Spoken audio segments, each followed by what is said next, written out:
Afraid to face the tax collector tomorrow? Fed up with high prices? Want to get away from it all? We offer you Escape.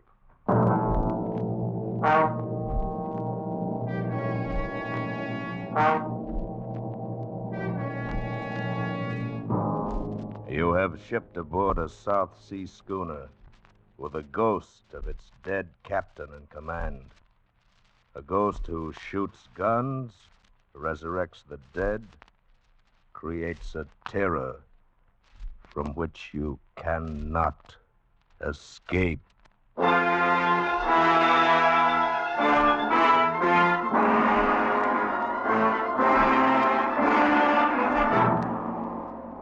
Escape, produced and directed by William N. Robeson, and designed to free you from the four walls of today for a half hour of high adventure.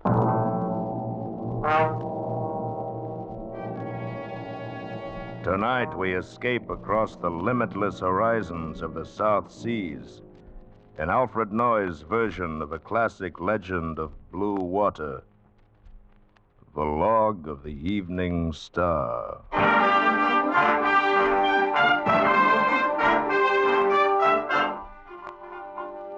Tahiti, French Oceania, June the 19th. The sailing schooner Evening Star, reported missing since the 1st of April, today was discovered 100 miles west of here, drifting about in a dead calm, with all sails set, but not a soul on board. The ship, when found, was well stocked with food and water, and all three of her small boats were still present. The sun-baked body of the ship's cat was lying in the bow, and the mess table in the crew's quarters had been laid in preparation for a meal which was never served. Otherwise, everything aboard seemed to be in order, and no solution can be offered to explain the whereabouts of the 12 persons who sailed on her from San Francisco. It appears that the fate of the Evening Star will remain permanently one of the weird and unsolved mysteries of the sea.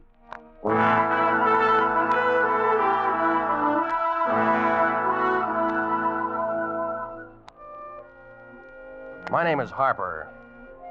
I'm first mate of the South Sea schooner Evening Star. I'm writing this because I believe it my duty to make some record of the terrible things which have just occurred. Events I can't possibly enter in the ship's log. I can't, of course, be certain this account will ever come to light, because I'm not likely to live another 24 hours.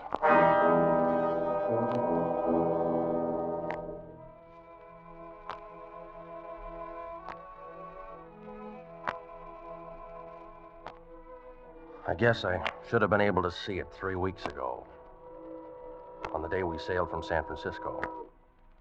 But I didn't. I remember I was standing on the deck of the Evening Star, talking to Cato, the cook, while we waited for Captain Burgess to come aboard. We were due to sail in a half hour. Where you think we go on this trip, Mr. Harper? Oh, I don't know, Cato. Marquesas first, then Tahiti, maybe on to Australia. It's good to report. It's better on open sea. You said it. Will seem very strange this trip without Captain Dayrell. Yeah. We'd had the same gang together for over 2 years. Some Kanakas, and the crew, you and I and Burgess, Dayrell. Hard to believe he's been dead 4 months now, isn't it? Yes. Captain Dayrell was proud man. Was good captain. It's too bad he died. Yeah. Well, Burgess will make a good skipper, too. He was all right as first mate. Why he no come on board yet? Captain Burgess? Hmm. Oh, I don't know. Just can't bear to leave that new bride of his, I guess. You have seen her, Mr. Harper? You know her, maybe? No, I haven't. He's been staying down the coast somewhere ever since he got married a couple weeks ago. I don't even know who she is. New wife, new command. Who is Rocky Man? Cato, I got a strong hunch you're a sentimentalist down underneath. Oh, it's possible, Mr. Harper. It has been said... Hey, Cato, there's Burgess now, coming down the pier. Oh, is somebody with him, too? Yeah. Guess she's come down to see him off, huh? At least we'll get a chance. No. Well, that's Mrs. Dayrell. Yeah, maybe she go on ship too, just like old time. No. She wouldn't want to sail on the ship her husband died on. I wonder... No. Mr. Harper, no. Mr. Harper, look. 3 birds fly around the mast. Yeah. I see him, Cato. It's very bad sign. Very bad. Well, I don't know what you mean by that, but... Harper, is everything in order? Oh, right, Captain Burgess. We can sail any time you want. How are you, Miss Dayrell? Why, just fine. Dayrell? Oh, yes, of course. Mr. Harper, even though you're already acquainted with the lady, I'd like to present my wife. Your wife? We were married 2 weeks ago, Mr. Harper. I'm sailing with you on this trip. Well, that's fine. Glad to have you aboard, Mrs. Burgess, I mean. Well, it'll be like old times. Old times, Mr. Harper? Well, I mean, all of us together and everything. Well, congratulations to both of you. Thank you, Mr. Harper. Look, I brought Satan along, too. He wouldn't miss this trip for anything. Yeah, he's right at home. How are you, Satan? Would you like to look over the clearance papers, Captain Burgess? I got them right here. No, thank you, Mr. Harper. I'll assume they're in order. We'll sail as soon as Mrs. Dayrell... As soon as my wife's trunk comes aboard. Yes, sir. I'll be in the cabin if you want anything. Cato, would you take Satan and give him something to eat? I think he's hungry. Yes, Missy. I'll take him right now. Come on, Kitty. We'll go find something to eat. Well, Mr. Harper, we're all together again. That's right, Miss Burgess. We've even got Satan on board. Yes. All of us, except my husband. Your husband is down in the cabin, Mrs. Burgess. You mean we're all here except Captain Dayrell?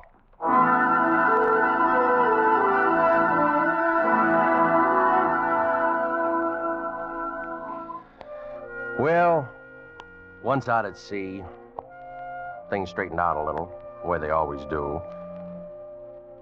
After a while, we got so we could think of her as Mrs. Burgess instead of Mrs. Dayrell. And after that, it wasn't so awkward.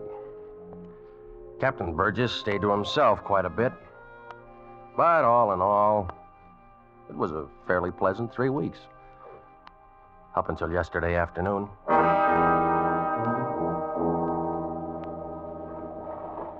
I was standing in the bow, smoking, watching a school of dolphins skip out of the water when Mrs. Burgess came up behind me. Mr. Harper, I wonder if I could speak to you a moment. Of course, Miss Burgess. I'm terribly frightened. You're frightened? What about? Is he around anywhere? Is who around? My husband. I don't want him to hear me. What? Now, Mrs. Burgess, I can't listen to No, that. please. You're the only one I can turn to. We're all in terrible danger, you know. Danger? What are you talking about? Mr. Harper, do you have any reason to think my husband may be not quite himself? Not quite himself? In what way?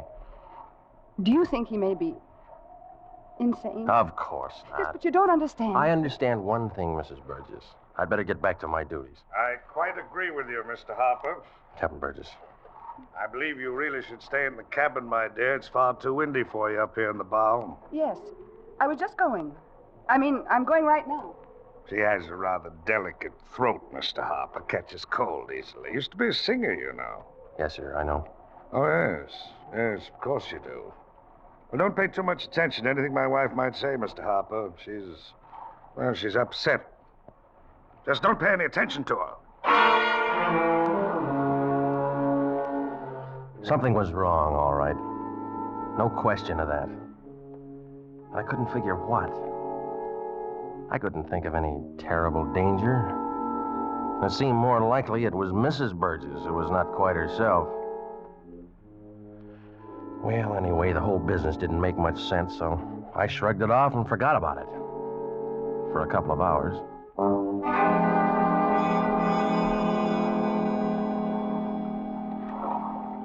It was just at dusk. Most of the crew was below decks. I was sitting on the after hatch, scratching the ears of Satan, the ship's cat. The sun was just dropping past the horizon, and Satan was purring, meowing. Everything was pretty peaceful. Till I heard those voices coming from Captain Burgess' cabin. The way he acted, you told him. No, really, I didn't. I wouldn't tell anybody. You know I wouldn't. It wasn't a matter of eavesdropping. They'd even forgotten anyone might hear them. You don't mean it. You're only saying it. I mean it all right. Then you don't care about me.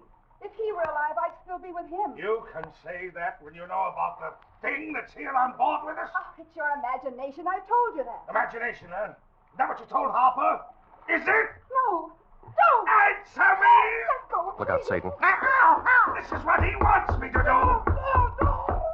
Captain Burgess. Captain Burgess. Yes, Mr. Harper. What is it? I wondered if you wanted Cato to bring your dinner here to the cabin, sir. No, Mr. Harper. I'll eat at the wheel. Yes, Going aft now. Tell him to bring it up right away. All right, Captain Burgess. Mr. Harper, listen carefully. You've got to help me. All right. How? Meet me on the afterdeck as soon as it's dark, in an hour if I can get away from him. Did you want something else, Mr. Harper? No, sir. Nothing else, Captain. And suppose you go about your duties. But your wife, sir. Doesn't she want something to eat? She does not, Mr. Harper. She's indisposed. She does not wish to be disturbed. Is that perfectly clear?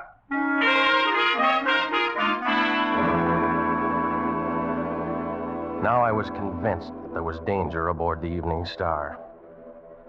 I had a feeling that something deadly was stirring itself and coming awake below decks. The first night shadows were bringing a terrible, threatening tenseness. I felt that I ought to scream to keep from laughing. Yet there was nothing to laugh about. I was quite certain that if I hadn't knocked on that door, Captain Burgess would have killed his wife. But why? Well, I hadn't found any sensible answer by the time Cato brought a tray of food to my cabin. Good evening, Mr. Harper. Oh, put it there on the chart table, will you? Thank you, Mr. Harper. How's it look on deck, Cato? Oh, that... I do not understand you, Mr. Harper. I mean, well, is it dark yet? Oh, it's get dark soon, I think. And I think, too, tonight is not good night. What do you mean by that?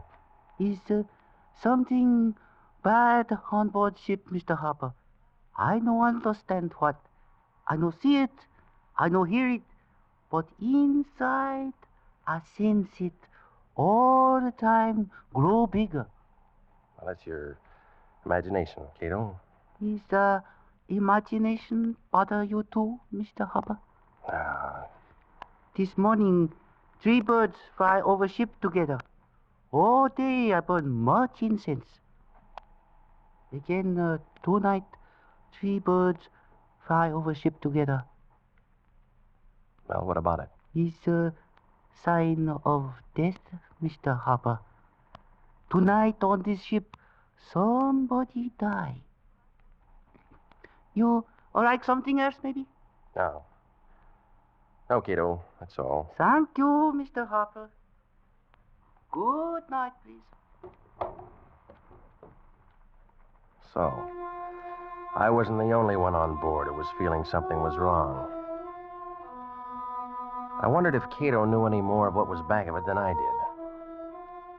You couldn't tell by looking at him.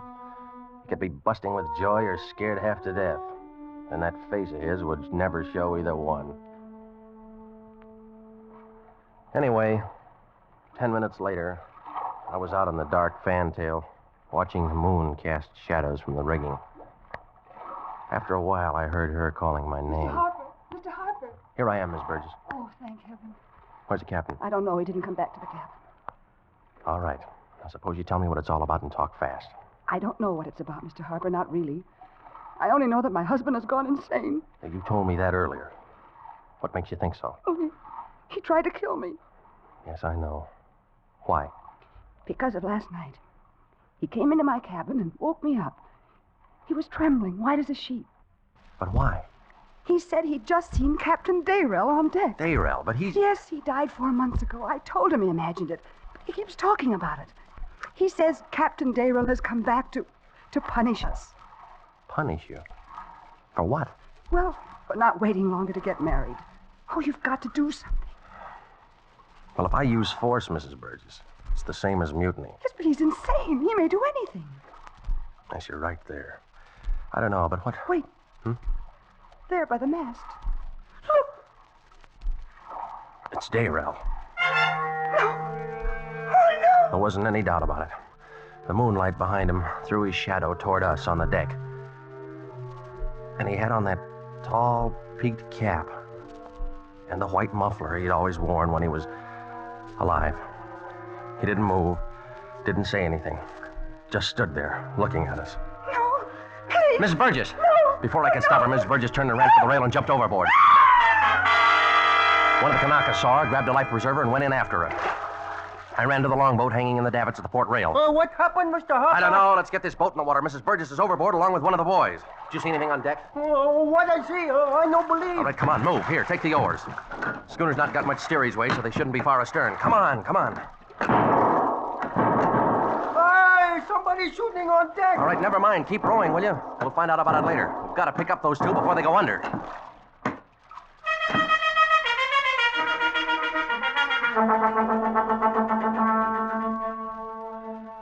We didn't find him, though. The shooting on board stopped after a while. We rowed around for a half hour or more. We couldn't find a trace of him. Finally, there wasn't anything else to do.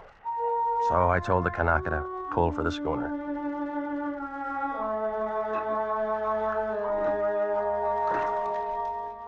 We were about 10 yards away from the side when Hey, Mr. Hopper, look. I looked up at the rail, and there stood Dayrell. He didn't say anything, just stood there. He had a gun in his hand. Dayrell, what are you trying to do? Grab that oar, Joe. We gotta get away from him. Joe, I said... Oh!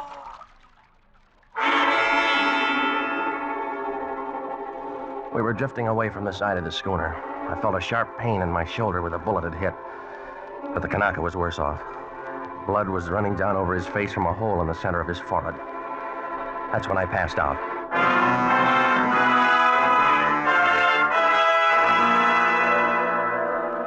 When I came to, it was broad daylight. The boat I was lying in was bumping up against the side of the schooner. Captain Burgess was calling down to me from the rail. Mr. Harper, are you alive? I'm all right, Captain Burgess. It's been a horrible night, Mr. Harper. But it's all right now. Can you help me aboard, sir? Yes. Can you lift up your arms? Yes, sir. Here. Easy now. Cato, give me a hand here. Careful now. All right. There. It's a pretty bad wound. I'm kind of weak. Guess I lost a lot of blood. Sorry about your wife, sir. We couldn't find her. I know. There's only 3 of us left alive on board now, Mr. Harper. You and I and Cato here. What happened? You may not believe it. It was Captain Dayrell. Yes, I saw him. Got a hold of the ship's guns and killed the whole crew. Locked me in the cabin while he did. But he's dead, Captain Burgess. We buried him at sea 4 months ago. No matter. He's come back now, Mr. Harper. It's his ship, the Evening Star is, and he wants it. No, it's not possible. The man is dead. That's what his wife... my wife said when I told her I'd seen him. Said I was crazy. I think she knows better now. Maybe we could search the ship. Cato and I went through it at daylight this morning. We found nothing. Well, there has to be some explanation. There is. The wicked shall be punished for their sins. What do you mean by that? Nothing, Mr. Harper. Nothing at all. Well, I was his friend. Always thought a lot of Captain Dayrell. You know that, don't you, Mr. Harper? Yes, sir. It's all right now in the daylight. But he'll come back tonight as soon as it's dark. It's only the 3 of us now to face him, Mr. Harper. 4, if you count Satan. And I'm thinking there's more than one Satan on board this ship.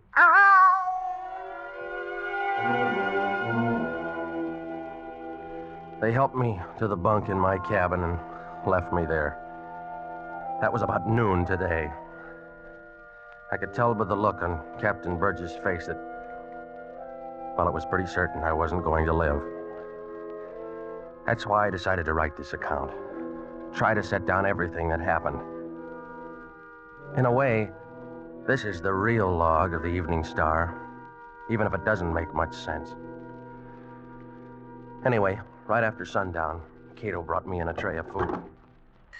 How you feel now, Mr. Harper? Oh, I guess not too bad, Cato. You like something to eat, maybe? Later, maybe. You can leave it there, huh? Is better you eat now. Later, I think we all dead. Has anything happened yet?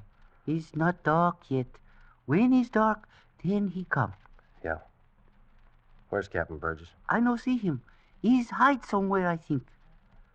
Cato, all those who were killed last night, what happened to their bodies? He's buried in sea. This morning I helped Captain Burgess. You like something else, maybe? No thanks, Cato. Then I go burn much incense, make peace with many gods. For last time now, I think. Goodbye, Prince. I lit the lamp over the bunk, and I lay there for a long time. I don't know how long. I didn't know where Captain Burgess and Cato were, or what they were doing. I kept waiting to hear the sound of shooting. Kept lying there, dreading it. And then gradually, I began to realize that somebody was singing on board, way off. And I knew that voice. I'd heard it somewhere before, singing the same song. It was Mrs. Burgess.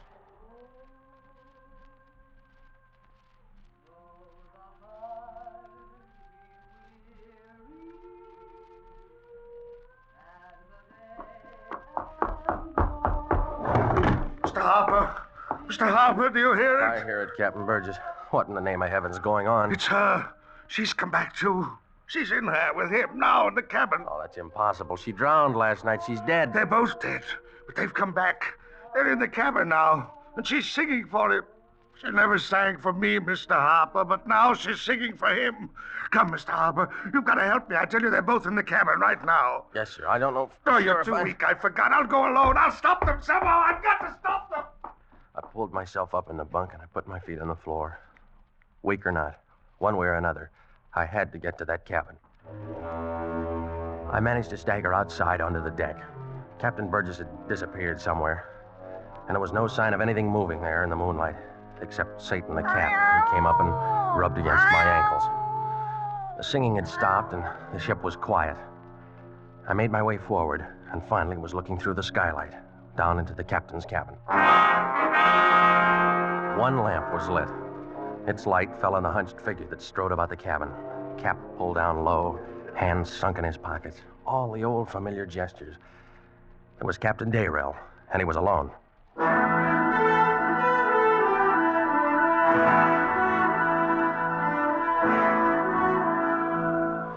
I crouched there with the skylight, shivering from the night wind and from the terror inside of me, watching that awful figure.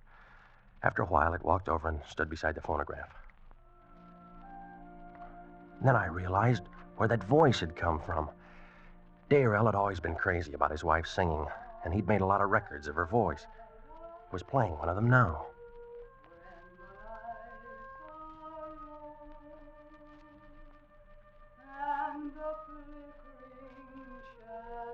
The song went on, and he paced back and forth. I still couldn't figure it out. And then, for just a moment, the white muffler fell back from his throat, and for the first time, I saw Captain Dayrell's face.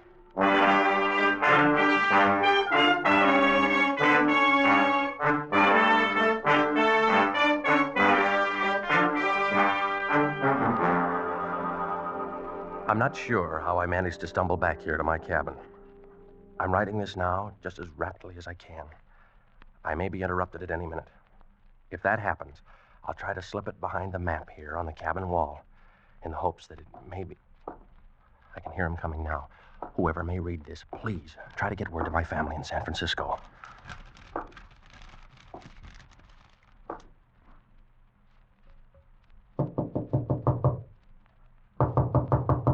Yes? Come in. I thought you might be asleep, Mr. Harper. How could anybody sleep, Captain Burgess, as long as Dayrell's loose on board? Yes, that's true, Mr. Harper. Should have seen him down there in the cabin. And her, too. He was walking up and down as proud as ever. And she was singing for him, just like she used to. You should have seen him. I did see him. He never sang for me like that, not it. You saw him? Did he look natural? Just as always? Captain Burgess, it was you I saw, dressed up in Dayrell's clothes that were stored in the sea chest there in the cabin. Oh, no, Mr. Harper, you're mistaken. It was his spirit come back to punish us. It was you all the time. You who fired those shots last night. You're insane. That's what she said, too. That's because he told her. Because it's the truth. Now he's been talking to you. He's talked to nobody. He's dead. And you've never seen him except in your own guilty conscience. Just what is that guilt, Captain Burgess? Did you kill him? Oh, don't! Don't say that, Mr. Harper. I was his friend. I thought a lot of him, and Mrs. Dayrell, too. Everybody knew we were friends. Did he tell you that? You're completely mad. Don't say that, Mr. Harper. I've got to save you from him. He talks to you, and you're weak, and you can't run away. I've got to save Captain you. Burgess, put on that gun. Don't! Don't! Save you! Got to go someplace where he can't find us, Mr. Harper. Go up deck. I'll take you, Mr. Harper. Come on. Don't worry. I'll save you from him. It's his ship, everything on it, and he wants it back. We've got to give it to him, Mr. Harper. Got to let him have it. Got to get off the ship. Captain Burgess, what has happened? It's you! Dayrell! Go away! It's no Captain Dayrell. It's me, Cato. You can't stop us, Dayrell. I'll show you. No! You see, Mr. Harper? I killed him. Dayrell. Now he can't stop us. There he is again. There by the mast. See him, Mr. Harper? He's coming this way. He won't stop. Got to get away. Got to save you, Mr. Harper. Here's the rail. I'll help you. There! See? He's gone, Dayrell. Now, there's just me. And I'm going too. You see, it's all yours now, the Evening Star, just like you wanted it. No, stay back. I'm going.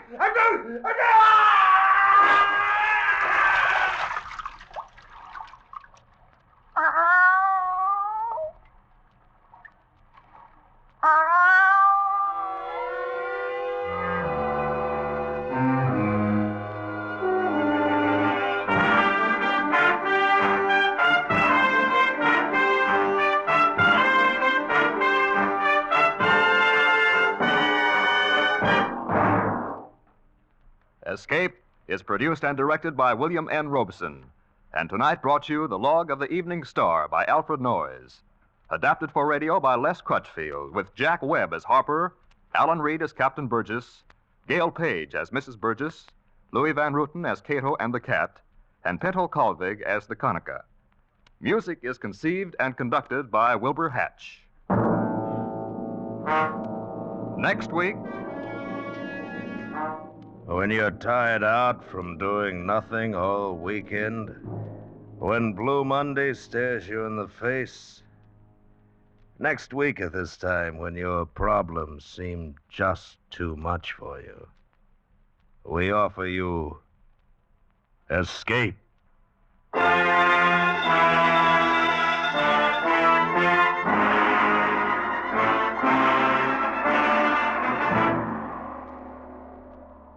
Next week, we bring you another exciting story of high adventure. Good night, then, until this same time next week, when once again we offer you Escape.